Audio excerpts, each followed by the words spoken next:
Budget మీద YSR Congress party వ్యూహాత్మకంగా వ్యవహరిస్తుంది. ఆ పార్టీ వైఖరి వాళ్ళ పత్రికలో కనబడుతుంది. సాక్షి ప్రొజెక్షన్ ఏంటంటే కేంద్ర బడ్జెట్ని ప్రశంసిస్తూనే వచ్చింది.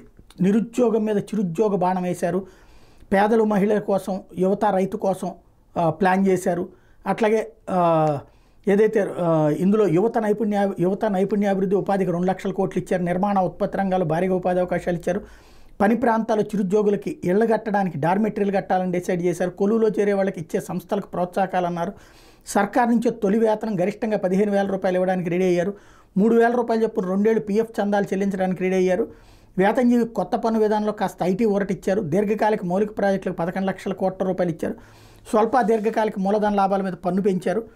అట్లాగే అసెంబ్లీ ఎన్నికలు ఉన్నటువంటి బీహార్కి 60,000 కోట్లు ఇవన్నీ రాసుకొస్తూ ఆంధ్ర విషయంలో అమరావతికి 15,000 కోట్లు ప్రపంచ బ్యాంకు రుణమే అన్నటువంటి కాన్సెప్ట్ నేను ఆంధ్రాకి ఏమీ సాధించలేకపోయింది, అప్పులు మాత్రమే తెచ్చుకున్నారు అన్నటువంటి కోణాన్ని ప్రధానంగా ప్రొజెక్ట్ చేసేటటువంటి ప్రయత్నం చేస్తుంది. కాకపోతే అది 30 ఏళ్ల లోను, అది తర్వాతన దశల వారీగా దాన్ని కేంద్రమే కట్టేసుకుంటుంది అన్నటువంటిది కేంద్రం చెప్తున్నటువంటి లెక్క.